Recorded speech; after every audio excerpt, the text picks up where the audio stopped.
Buenas noches, bienvenidos al Fin y al Cabo, el programa que habitualmente conduce Ricardo Fonseca los días martes a las 22 por la señal de Canal C. Hoy Ricardo Fonseca está ausente con aviso, vamos a tratar de disimular esa ausencia y afortunadamente tenemos un programa con invitados importantes y con temas que están muy presentes en las preocupaciones cotidianas que todos tenemos. Hoy vamos a hablar sobre la situación económica, pero focalizándola en un par de sectores. Vamos a hablar de qué está sucediendo con el tema del combustible, de las naftas, del gasoil, a partir de un estudio importante sobre el cual vamos a hablar que han realizado los responsables de la Federación de Expendedores de Combustibles. Y también vamos a hablar de la situación del comercio, de un informe que vamos a comentar con la gente de la Cámara de Comercio para tratar de ver qué tan profundo es, si es que es, la contracción de la economía. Y en el bloque siguiente nos vamos a concentrar en el tema de pobreza. Vamos a hablar con Pablo Gallo, que habitualmente lo invitamos para hablar de ese tema, de esa lacerante realidad que es la pobreza en la Argentina. Vamos a ir al corte, vamos a los auspicios, agradeciendo a quienes nos acompañan en el programa y que permiten que estemos al aire. Y cuando volvemos, en el primer bloque hablamos de combustibles y hablamos de la situación del comercio. Auspician Al Fin y al Cabo. Consejo Profesional de Ciencias Económicas. Fonobús. Lo que buscas en cada viaje. Bancor. Subico, un gremio fuerte. Conducción Gustavo Pedroca.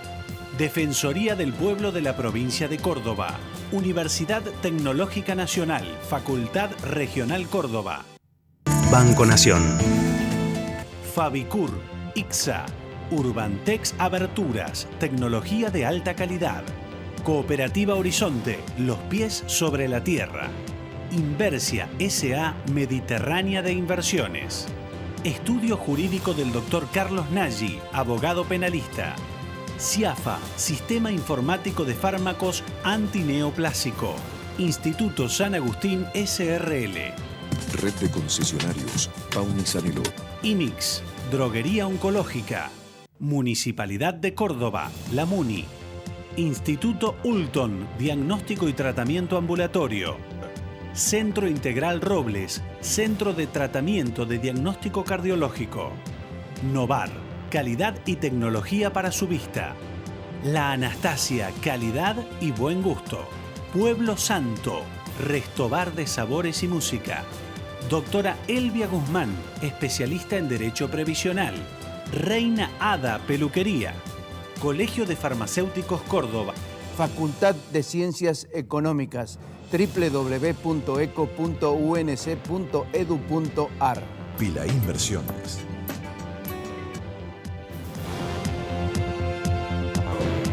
Bueno, le decía recién que vamos a hablar de la situación de combustibles y vamos a hablar de la situación del comercio. Para hablar del tema de combustible, en primer lugar le agradecemos al presidente de la Federación de Expendedores de Combustibles, Gabriel Bornorini, muchísimas gracias por estar aquí, y le agradecemos también al director general de la Cámara de Comercio, Cristian Pastore. Muchísimas gracias por venir, en nombre mío y en nombre de Ricardo Fonseca, que no está presente. Le agradecemos que se hayan acercado. Gracias a ustedes por invitarnos. Igual.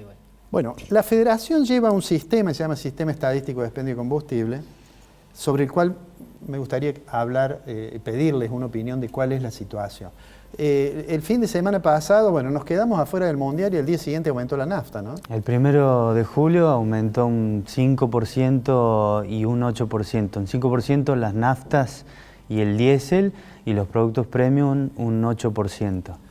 Gabriel, sí. ¿Por qué razón? Cuando uno mira, yo leía en el informe que muy detallado que ustedes realizan, uno ve que aumentó el precio del combustible en el último año más que lo que aumentaron el promedio de los precios, digamos, ¿no? ¿Qué es lo que explica que este aumento de combustible? Es decir, ¿el precio del combustible hoy está en una situación, digamos, de equilibrio o todavía tiene que aumentar más? Todavía está en desequilibrio según nuestro informe, en virtud de que el ex ministro de Economía, Juan José Aranguren, ató a precios internacionales en octubre del año pasado. Eso hizo que en el momento que se ató a los precios internacionales estábamos equilibrados. Pero después hubo una escalada importante del dólar y del crudo internacional. Hoy tenemos un dólar a 28 y un crudo a 79 dólares el barril. En 40 y pico, que en el momento que se liberó estaba en 50. Eso hizo que tuviera una escalada importante que no se pudo. En un momento el ministro congeló los precios, hizo un acuerdo con las petroleras este año. Hizo un acuerdo que duraba 60 días. Ese acuerdo no se pudo sostener en el tiempo y a las 2 semanas volvió a aumentar, pactando de vuelta con las petroleras que iba a haber un aumento de 3% mensualmente. Bueno, eso tampoco lo pueden soportar mucho las petroleras. Se cambia de ministro, hoy tenemos a Javier Iguacel, que acaba de realizar un aumento convenido con las petroleras de un 5 y un 8. Y esto para las estaciones de servicio es crisis total, y explico por qué. Porque al no estar actualizado al valor real que debería estar de acuerdo al precio internacional y sin la intervención del gobierno, como en otras épocas había un barril criollo, entonces el gobierno cuando sucedía esto intervenía y la diferencia la ponía el gobierno, lo subsidiaba.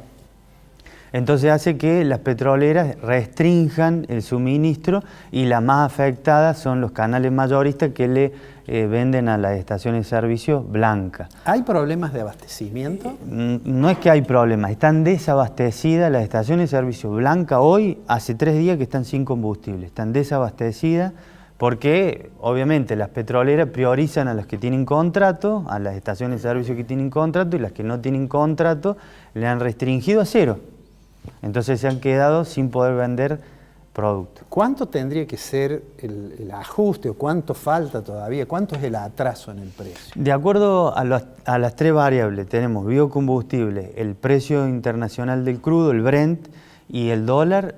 Hoy podemos decir que le estaría faltando un 20% más de aumento a los precios para que estemos equilibrados a nivel internacional. O sea que iríamos a 36 la nafta super, una cosa así. Exactamente, 36 pesos la nafta super. Hoy, si nosotros nos miramos con los otros países de la región, digamos, el precio de nafta super acá es más o menos $1 y fracción. Sí. ¿Cómo estamos con los otros países? Uruguay, Paraguay, Chile, Perú, están todos por encima del precio nuestro. Nosotros en un momento éramos uno de los países más altos, estábamos atrás de Uruguay, que es el país que es más caro, y ahora hemos bajado, a raíz del congelamiento, hemos bajado en el ranking y no somos uno de los más caros. Sí, además a raíz de la devaluación, en dólares nos hacemos un poco más baratos. Exactamente. Bueno, no es una buena noticia decir que todavía falta aumentar el 20%, existe además siempre la idea, bueno, si aumenta la nafta va a aumentar todo. Si aumenta todo, vamos a consumir menos. Y si vamos a consumir menos, le tenemos que preguntar a la gente de la Cámara de Comercio cómo nos ha ido. El mes pasado tuvimos además el Día del Padre, que para ustedes es una cosa, es un buen día. Pero, ¿cómo está la situación? Quiero aclarar además que ustedes realizan un informe que han realizado ahora en junio, muy detallado, sobre la base de una encuesta a los establecimientos, ¿no? Sí, la verdad que, bueno, preocupados, ¿no? Digo, a ver, escuchando un poco a Gabriel y más que nada felicitarlo porque acaba de asumir como presidente de la federación. La verdad que muy contento porque trabajamos juntos hace mucho tiempo y la verdad que nos pone muy contento que Gabriel sea también presidente, así que felicitaciones. Gracias, Cristian. La verdad que preocupados, ¿no? Digo, a ver, es el 6º mes que tenemos en caída. Los datos no son alentadores. Cuando decimos 6º mes en caída, ¿qué es lo que es? ¿En volumen, en facturación, En realidad, bueno, en lo que es facturación en relación al año anterior. Nosotros comparamos mes a mes y comparamos mes con el año anterior. Porque, por ejemplo, nosotros comparamos junio con mayo y en lo que es facturación nos da casi 10 puntos arriba, pero, digamos, junio tiene una efeméride como el Día del Padre y tenemos el inicio del Mundial, que la compra de televisores marca una tendencia a la hora de la compra. Entonces, de repente, por ahí lo tratamos de comparar siempre con el junio del año anterior, lo que sí nos da una caída de 5 puntos. Entonces, nos empieza a preocupar porque, lógicamente, nosotros tenemos un costo laboral que es muy alto, que lo diferenciamos del costo salarial. Bien, lo tratamos de diferenciar bien porque en realidad nosotros aportamos por cada empleado cerca del 50% de lo que es Fuera del salario. fuera del salario, que terminamos pagando casi el 50% aparte para poder cubrir esa parte. Entonces la verdad que nos preocupa porque empiezan a correr riesgos las fuentes de trabajo mucho más de lo que pensábamos y lo que preveíamos.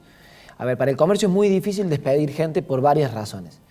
La primera porque, digamos, se terminan generando vínculos casi interpersonales, digamos, donde el dueño tiene el empleado y son todos como casi una familia. Hay muchas empresas que son familiares en el sector. Y desvincular a un empleado, uno forma parte ya de lo mismo. Pero más allá de eso, la indemnización que uno tiene que pagar por el empleado siempre salta. Y cuando la cosa se empieza a reactivar, uno tiene que salir a tomar un empleado, lo cual lleva 2 o 3 meses capacitarlo y formarlo. Y en ese tiempo uno está pagando un sueldo hasta que la persona se pone en condiciones para poder generar ingresos al negocio. Entonces, entre la indemnización por un lado, más los 3 meses de periodo de ventana que uno lo capacita, el costo es muy grande para un comercio. Entonces, los comercios comienzan a aguantarlo. El Día del Padre no fue lo que esperábamos. Ya hace tiempo que el Día del Padre va sufriendo una migración en cuanto a lo que es regalos y vemos que va teniendo una merma. Entonces, el impacto ha repercutido y bastante. Cuando ustedes comparan las expectativas de los titulares de los establecimientos a junio en relación a cómo venían esas expectativas, ¿cuáles son más o menos las tendencias? No, es mala, digamos. El comerciante es optimista por naturaleza, porque si no, no iría todos los días a levantar la persiana para meterle para adelante, cuando sabe que la situación económica fue muy dura. De repente, la expectativa se le preguntó y nosotros teníamos un nivel de positivismo casi del 60% hace 6 meses atrás. O sea que 6 de cada 10 decían creo que vamos a ir mejor. Vamos a andar bien, y hoy tenemos cerca del 30%. O sea que ha sido una reducción drástica. Bastante importante. La verdad, la expectativa de mejora no es buena. A ver, a uno no le gusta dar malas noticias. Está claro de que, a ver, hoy el rol que nos toca es contar lo que está pasando. Tratamos de contar lo que realmente le sucede al comercio, pero si no hay un giro realmente importante desde todos los sectores, ¿no? Desde el lado laboral, desde el lado gubernamental, creemos que es la única manera de esto salir adelante. ¿Cuáles son los principales problemas que ustedes ven, digamos, además de la caída del consumo, pero que las dificultades que más habitualmente escuchan que sus socios tienen en el desarrollo de su actividad? A ver, ¿cuál es el mayor enojo que por ahí puede manifestar cualquier emprendedor? Es el hecho de que es un muy buen negocio vivir en la informalidad, porque no hay controles. Si los controles existieran, de repente los mismos comerciantes, a ver, los comerciantes no tienen problema en pagar lo que le toca pagar. El problema es que hay muy pocos comerciantes que pagan mucho y hay algunos que no pagan nada. Entonces, si eso se empieza a equilibrar y los que viven en la informalidad son controlados, son puestos en regla, pero a ver, hay una cuestión de educación, no una cuestión de ir a multar, es una cuestión de educación y enseñarles de que esto tiene que ser así. Nosotros estamos muy de acuerdo en la migración a todo lo que es pagos bancarios, pagos digitales, apoyamos la implementación de los pagos electrónicos, pero si no hay una educación para eso es muy difícil implementarlo. Entonces, ese es uno de los principales problemas. Lo que hablamos recién, el costo laboral es muy alto, no hay empresa que pueda sobrevivir a esto. Nosotros sabemos que si ese costo laboral, parte de ese costo, todos pagáramos un poquito, todos los comercios que tienen la gente lo pusieran en blanco, eso se inyectara al consumo, tendríamos muchas mejores situaciones. Claro. Bueno, todo eso está ligado, la informalidad también está explicada por el hecho que la presión fiscal es alta, que los costos no salariales, pero que impactan en la nómina que paga la empresa son altos. O sea que... Y la venta ilegal también es un problema. Bueno, además ustedes adicionalmente tienen ese tema, ¿no? Tenemos la venta ilegal. A ver, nosotros siempre decimos esto, ¿no? A ver, Córdoba es una provincia mediterránea, no tiene fronteras, y sin embargo llega una gran cantidad de productos adulterados de Chile, Paraguay, Brasil, digamos. A ver, por algún lado pasa, por algún lado entra, entonces tampoco nosotros no le queremos caer al gobierno municipal y al gobierno provincial, porque a ver, solos no pueden hacer nada. Si el producto pasó por una frontera, bueno, ya hay otra jurisdicción, ¿no? Digo, a ver, nosotros no le podemos, a ver, la municipalidad viene trabajando fuertemente, nosotros hemos tenido una reducción muy grande en la cantidad de manteros en la peatonal, porque se redujeron de 340 a 120. Falta, porque sabemos que falta, pero también hay que reconocer que el trabajo se hace, pero a veces es muy difícil cuando está solo. Claro. Vuelvo al combustible, digamos. Nosotros recién hablábamos de la nafta, del gasol, de los productos premium y de los otros. No mencionamos el gas natural comprimido me refiero. ¿Cuál es la situación? ¿Ustedes las estaciones de gas natural comprimido también están en la federación? Sí. Están en Córdoba tenemos 604 estaciones de servicio, de las cuales 120 son duales o tienen gas. Que también están nucleadas en la federación. Tengo la impresión que el gas en el último año creció un poco menos que los otros combustibles. El gas tuvo una caída importante cuando aumentó el gas y se igualaba prácticamente con la nafta super. Ahora la brecha aumentó, entonces empezó a consumirse más y de hecho hay más conversiones en este último mes de todo. Si sumamos este último mes con todo el mes, las mayores conversiones que se han producido han sido ahora. A pesar de que haber aumentado, supongo yo, el costo de los equipos, que son todos importados. Exactamente, pero al ser la brecha mayor y la gente lo utiliza para transporte, en realidad el GNC es para la gente que realmente utiliza el vehículo más de lo normal. Y le da resultado positivo, le termina dando resultado positivo. Y la situación de esa, entre el año pasado y este año, la venta de combustible, bueno, recién hablamos... la venta de combustible tuvo una merma en el interanual de un 15%. ¿Eso es de nafta? De nafta y diésel, de todas las naftas. ¿Y cayó igual el diésel que no, la nafta? El diésel cayó más, que es el productivo, debería haber caído menos que lo que es las naftas, y cayó más comparado con la nafta. Eso llama un poquito la atención porque el diésel siempre lo tenemos como el elemento productivo. Sí, se utiliza para el transporte, exactamente. ¿Y el gas natural comprimido en relación a la nafta y al diésel? Cayó un 12% en el interanual, ¿no? Sí, también cayó. Pero nosotros tenemos expectativa que este mes se va a empezar a revertir por la diferencia que se ha agrandado la diferencia de los precios del GNC con la nafta super. Bueno, les voy a hacer una pregunta final. Me quedaría conversando en realidad bastante más tiempo, pero porque, digamos, los informes que ustedes hacen tienen la ventaja, digamos, que uno ve muy específicamente y los problemas de la economía, cuando uno baja a nivel de los sectores, a veces tienen características muy particulares, ¿no? Quería preguntarte en relación al tema del comercio, ¿cuáles son las principales actividades que ustedes hacen en la Cámara tendientes a tratar de morigerar las dificultades con que se enfrentan cotidianamente los socios? A ver, la Cámara tiene una gran acción gremial empresaria hace muchísimos años. El actual presidente, que es Darío Brasca, trabaja mucho con las diferentes partes del gobierno, tanto como municipalidad como con el gobierno de la provincia. Hace muchísimos años que nosotros venimos planteando y proponiendo el tema de ingresos brutos, no solo la no suba, sino la baja de ingresos brutos. ¿Cuál es la alícuota que tienen ahora en comercio? Está el 4.75, más hay dos fondos que se están pagando, que terminan llegando al casi 6 puntos, son 5.75. La provincia, en el marco de estas discusiones sobre la reducción de la presión fiscal y el acuerdo fiscal, ¿ha adelantado algún criterio en relación a la alícuota que tiene comercio? Bueno, a ver, creemos que también todo lo que es la reforma tributaria debería tener un planteamiento nacional, ¿no? Porque, a ver, digamos, de nada sirve que Córdoba sea la única que lo plantea cuando nosotros tenemos interrelación con otras provincias. Entonces también entendemos de que si no hay una reforma tributaria donde sea transversal, es muy difícil que se ejecute. Con eso no decimos de que no se tenga que trabajar en Córdoba para bajar los costos, digamos. Sí sabemos que el tope son 5 puntos, pero con estos dos fondos los excedemos. Entonces se está trabajando mucho en eso, se está haciendo mucho hincapié en eso. Se trabaja mucho en comercio e industria, lo que es municipalidad, también para poder bajarlo.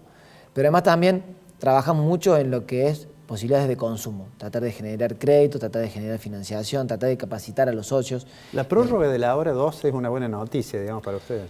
Siempre que hablemos de sistemas de financiación, el comercio lo beneficia muchísimo. Lo que pasa es que también hay que ver las condiciones y las tasas. Porque nosotros tenemos tarjetas con las cuales se pueden vender en planes muy grandes, pero la tasa de interés es del 24%. Entonces, de 1.000 pesos que nosotros cobramos, nos terminan llegando a nuestra cuenta 240.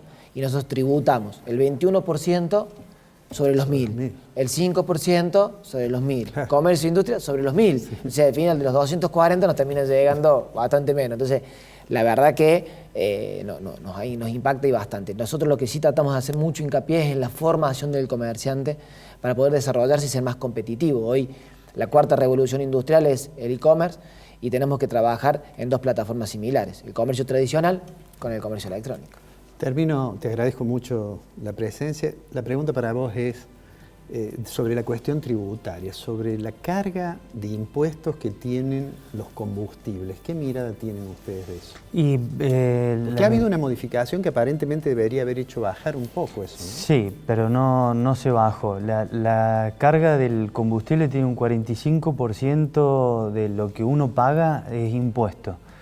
Y prácticamente lo que decía Cristian, nosotros Ingreso Bruto estamos trabajando, hemos hecho un estudio que lo realizó la Universidad Nacional de Córdoba, se lo hemos presentado a la provincia porque para nosotros es un impuesto distorsivo y ataca fuertemente a los empresarios del combustible y estamos buscando e intentando por todos los medios que entienda que nosotros necesitamos que Ingreso Bruto lo baje la provincia y le hemos llevado varias alternativas para que la caja no se desfonde, como ellos dicen, necesitan calzar lo que ellos ya tienen y para nosotros es muy importante eso. Por otro lado está el EPEC, nosotros consumimos mucha electricidad, entonces gestionamos en todos esos ámbitos para que, bueno, que el negocio termine siendo rentable.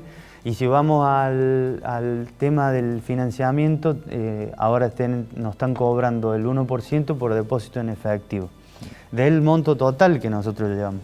Y sabemos que el expendio de combustible tiene una ganancia bruta de un 8%, y si nos cobran el 1% por el depósito en efectivo, y en el caso de la tarjeta de crédito nos cobran el 1,3% y nos dan el dinero a los 28 días, prácticamente se están llevando el 40% de nuestra ganancia.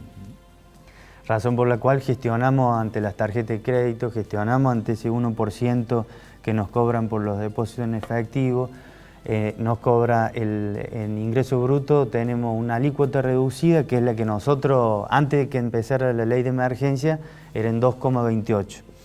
Hoy con los dos fondos que tiene estamos pagando el 3,75. Por eso estamos solicitando la reducción y volver al 2,28 que tuvimos históricamente antes de la ley de emergencia. Bueno, me dejan un poco preocupado y triste, Gabriel y Cristian, pero les agradezco mucho que hayan estado aquí y seguramente los vamos a volver a invitar. Esperemos en una circunstancia en la cual la situación despierte expectativas un poco más favorables. Muchísimas gracias. No, muchas gracias. Vamos a ir a un corte y cuando volvamos vamos a estar hablando de un tema realmente muy importante, yo diría una de las heridas de la Argentina, que es la situación de la pobreza en la Argentina. Vamos al corte y cuando volvemos estamos con Pablo Gallo de CIPES para hablar de pobreza.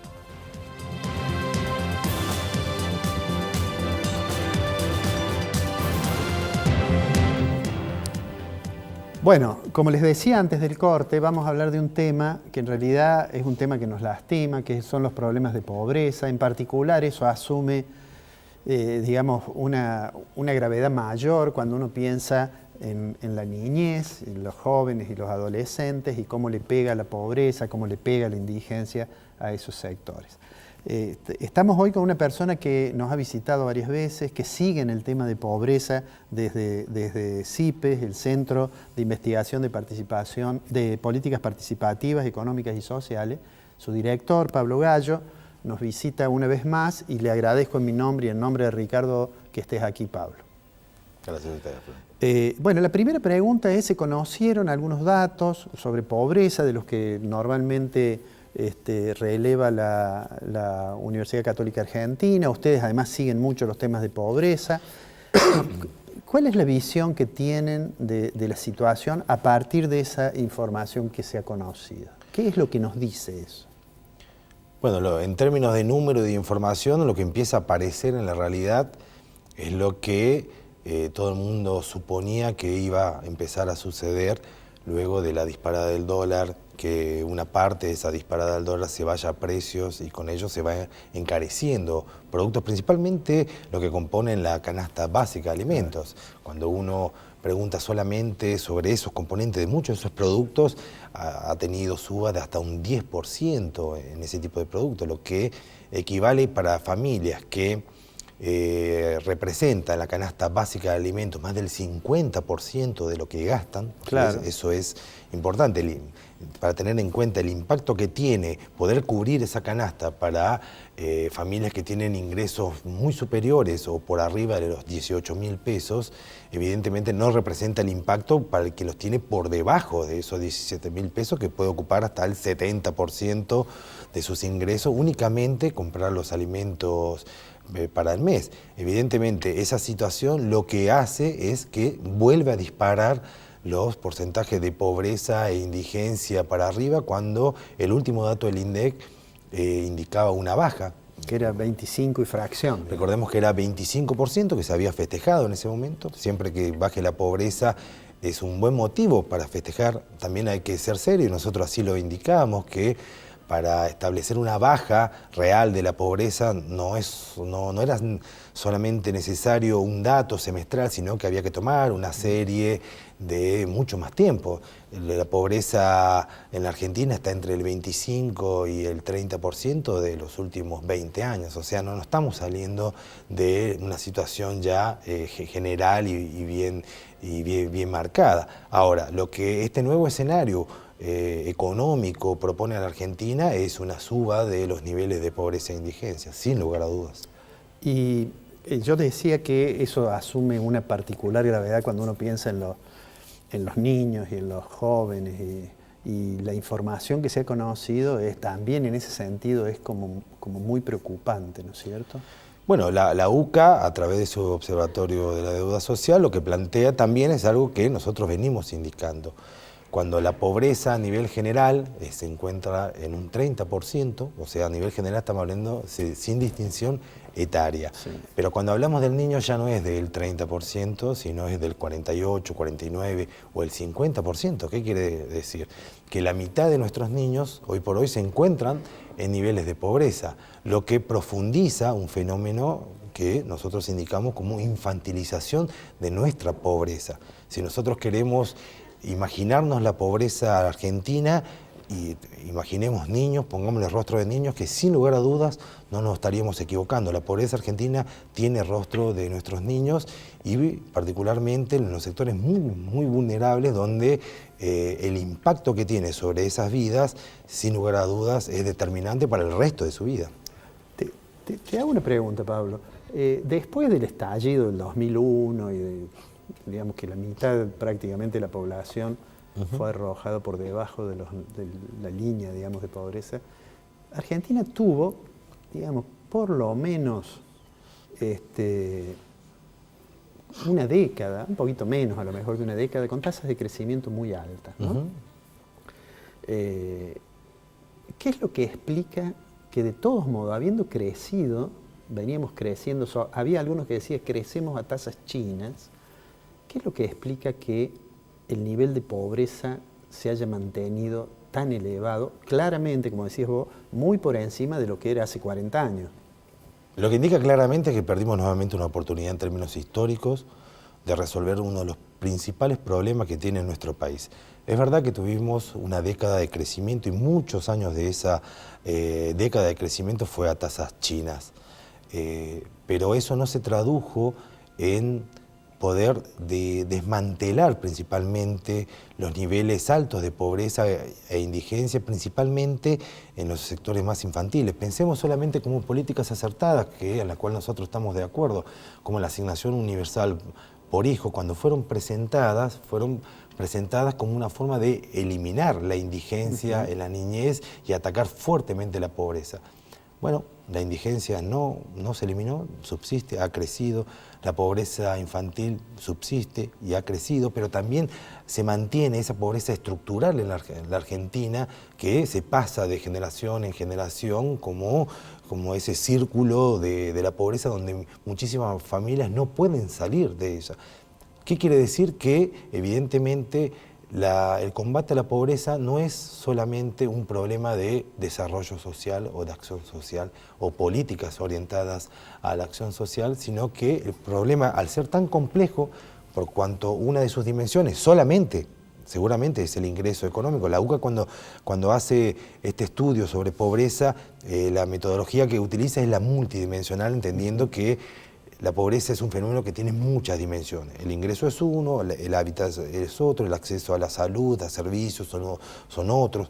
Bueno, de la misma manera, si nosotros encaramos, como se viene encarando, solamente la pobreza como un problema de desarrollo o acción social, y para eso hay que insuflar fondos a ese ministerio, y nos va a costar. Imaginemos que eso fue AUH, un programa que comenzó como coyuntural y hoy prácticamente es un programa ya de gestión que pasa de un gobierno a otro, pero que sin embargo el problema se mantiene. Necesitamos atacar el problema en una forma mucho más integral. ¿Y eso qué quiere decir? Por ejemplo, absolutamente todos los ministerios tendrían que estar ordenando cuál va a ser el programa ideario de acá a los próximos 10 años para bajar 5 o 6 puntos de la pobreza estructural, que realmente se bajen y no se suban más. Tendremos que estar pensando en el Ministerio de Energía, qué se hace todos los días para bajar la pobreza, no solamente en acción social, no solamente en hábitat, no solamente en el Ministerio de Educación. Me parece que necesitamos una política que principalmente ordene esto y lo ponga como una prioridad para nuestro país. Porque eso es importante, porque cuando hablamos de pobreza cero, que yo suscribo como idea a la pobreza cero, aunque entiendo que eso no es real, se tiene que traducir en una idea de gestión, de política pública que permita ordenar no solamente el presupuesto y las políticas generales del gobierno de la nación, sino que también coayude a las políticas generales de los gobiernos de las provincias, de los municipios, de manera que todo el mundo sepa exactamente qué tenemos que hacer, qué tenemos que esperar, para dónde tenemos que ir, pero también ayuda a la ciudadanía o al empresariado, decir, bueno, ¿qué puedo aportar yo? Ahora, si solamente se reduce a un conjunto de buenas intenciones, sin una articulación real entre el Estado, lo público y también lo privado, se hace muy difícil. Y cuando suceden acontecimientos como los que tuvimos este mes, donde el dólar se empieza a separar, se deprecia nuestra moneda, y bueno, la salida es nuevamente enfriar aún más la economía, que tiene un fuerte impacto en la actividad general. El consumo que recién estaban hablando parecería que va a seguir continuando en niveles muy, muy bajos. Evidentemente, eso se va a traducir luego en mayores niveles de pobreza e indigencia, a la par donde la inflación supera no solamente a los ingresos, sino a todo tipo de paritarias. Y estamos hablando de trabajadores que están en blanco, digamos, ese 35% de trabajadores de la población económicamente activa que no encuentran todavía un trabajo en blanco y lo hacen en forma irregular. Esos ganan mucho menos. Te pregunto esto, Pablo. Bueno, más allá de la necesidad de que el programa, que digamos que todo el diseño de la política gubernamental de las distintas jurisdicciones tenga su agenda como un objetivo prioritario, reducir los niveles de pobreza e indigencia, te quiero hacer una pregunta de un programa específico que en su momento fue un programa muy ponderado, incluso por los organismos internacionales, que ya tiene muchos años, que es el PAICOR. Ustedes han seguido, y leí en alguna oportunidad algunas observaciones críticas sobre la situación real, digamos, que estaba ocurriendo con el PAICOR. De hecho, hubo algún momento del año pasado que hubo reclamos por exclusiones del PAICOR. ¿Cuál es la visión que tienen hoy desde el centro respecto de este programa? Bueno, el PAICOR es el principal programa de acción o desarrollo social que tiene la provincia de Córdoba. En términos presupuestarios, para compararlo, aunque no se encuentra en desarrollo social, representa el 60% del presupuesto que tiene el Ministerio de Desarrollo Social de la provincia. O sea que lo que sucede en el PAICOR es la fotografía más clara de lo que está sucediendo y lo que va a suceder en términos sociales en la provincia de Córdoba. El presupuesto de PAICOR, establecido a principio de año, de un poco más de 2.600 millones de pesos, tenía, por ejemplo, la previsión de la incorporación de subas en términos de lo que el gobierno nacional preveía como meta inflacionaria para este año. O sea, 15%. Tuvo un incremento del 15,7% para este año. Eso evidentemente quedó detonado, quedó totalmente superado por la inflación, que hoy estaríamos duplicando esa expectativa. Hoy estamos más cerca del 30 y lejos del 15, pero sin embargo ese presupuesto no se modificó. Solamente. Y eso sería para atender a la misma cantidad de gente, digamos. Estamos hablando solamente para atender a la misma cantidad de gente que previmos que íbamos a necesitar a finales de 2017, porque es donde se presenta el presupuesto de la provincia. Solamente para atender a esa cantidad de personas tendrían que estar incorporando en este mismo momento un poco más de 173 millones de pesos en alimentos para darle de comer o terminar durante este año dándole de comer a esa misma cantidad de niños. Pero lo que no está incorporando, o sea, no incorpora este incremento en términos de inflación de los alimentos, lo que tampoco está incorporando es la suba de los porcentajes de pobreza e indigencia que ya están sucediendo. Por eso nosotros alertamos de dos maneras, decimos, hay que ya incrementar el presupuesto PAICOR porque ha quedado totalmente desactualizado vía inflación, pero por otro lado hay que, en el segundo semestre, hay que abrir nuevamente, sin ningún tipo de dilaciones y en forma enérgica, nuevamente los padrones del programa PAICOR para incorporar a los niños que ya el mes pasado han quedado comprendidos a niveles de pobreza, o todos aquellos niños que indefectiblemente van a caer en la pobreza de acá a diciembre. Si no hacemos esto, o sea, si no incorporamos un mínimo de 173 millones de pesos en alimentos, pero también si no abrimos los padrones PAICOR del próximo semestre, lo que va a suceder es que en febrero del 2019, cuando estén los datos oficiales del INDEC, que van a dar cuenta que la pobreza subió en este semestre, nos vamos a dar cuenta que cometimos una gran injusticia, que niños que cayeron en situación de pobreza todo este semestre y que van a caer, recién vamos a tenerlos en cuenta de acá para el año a que viene. 8 meses. Entonces, una situación tan grave como esa, en un sector etario muy crítico como es la niñez, no podemos, en términos burocráticos, esperar un dato que sabemos indefectiblemente que se va a producir, que la pobreza va a crecer, que está creciendo, pero vamos a confirmarla en términos oficiales dentro de 8 meses para tomar políticas de ahí en más. Lo que ya sucedió, ya sucedió. Entonces, hoy tenemos que abrir nuevamente los padrones de PAICOR para incorporar masivamente a un conjunto de niños que hoy dependen su alimentación única y exclusivamente de comedores como los del PAICOR.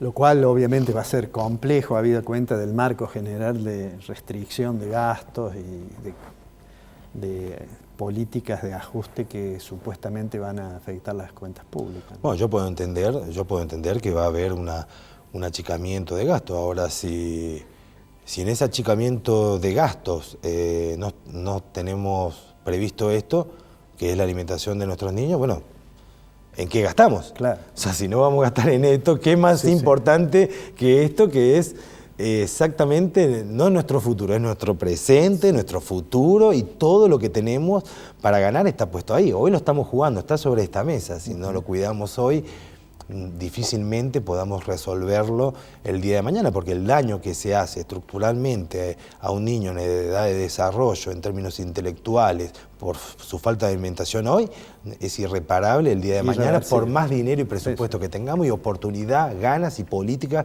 que tengamos ganas de desarrollar, ¿no? Lo que no se hace ahora ya no puede hacerse mañana. Bueno, esperemos que los responsables sean capaces de fijar las prioridades que, yo diría desde un punto de vista humano, son necesarias.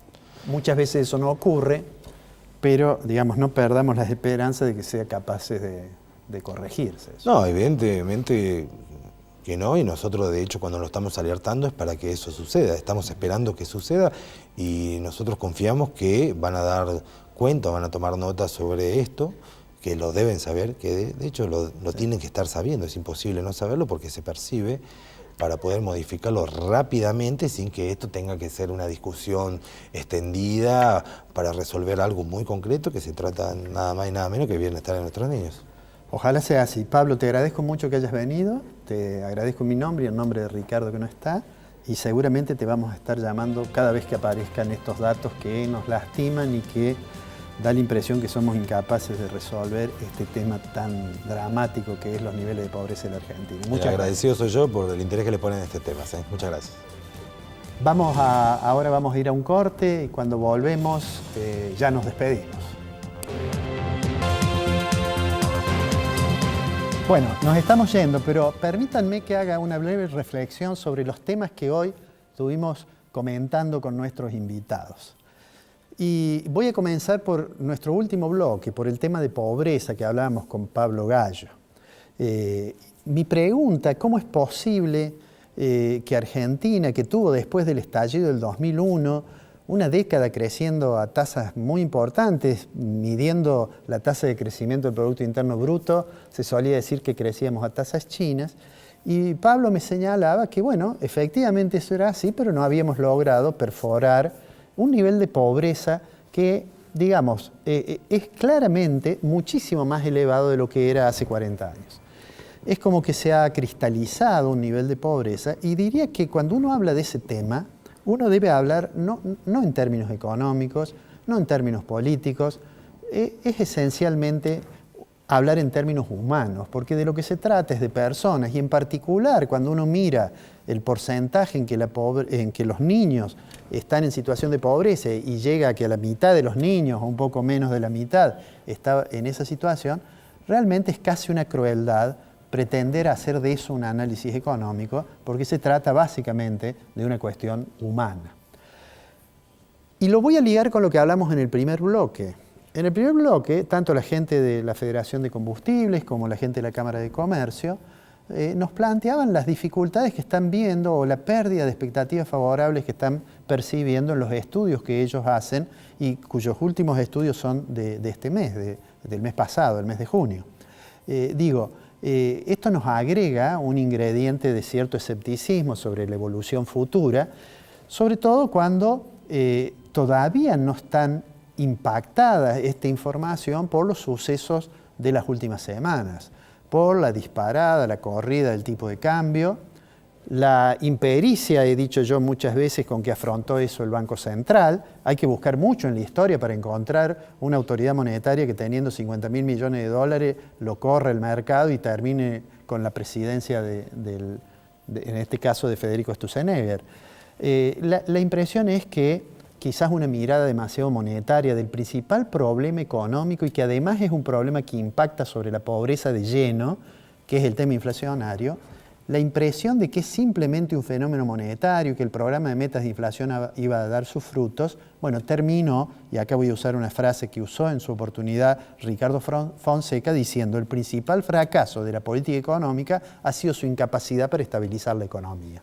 Y cuando uno dice eso, en realidad lo que está diciendo es que ese fracaso va a traer como consecuencia un aumento de los niveles de pobreza, porque lo que estamos viendo ahora es una situación en la cual el nivel de actividad obviamente se va a ver afectado, los niveles, el poder de compra del salario se va a ver afectado, seguramente va a haber reajustes, va a haber un incremento de la puja distributiva, pero la caída del poder de compra se traduce en una caída en los niveles de consumo. Y el consumo en realidad es el principal componente de la demanda agregada de la economía. De manera tal que estamos en una situación en la cual debemos esperar, y hacemos votos para que así sea, para que las decisiones de política macroeconómica sean acompañadas por decisiones que tiendan a morigerar el impacto negativo que pueda tener una tasa de interés exageradamente alta, un tipo de cambio que subió demasiado rápido y una tasa de variación del nivel general de precios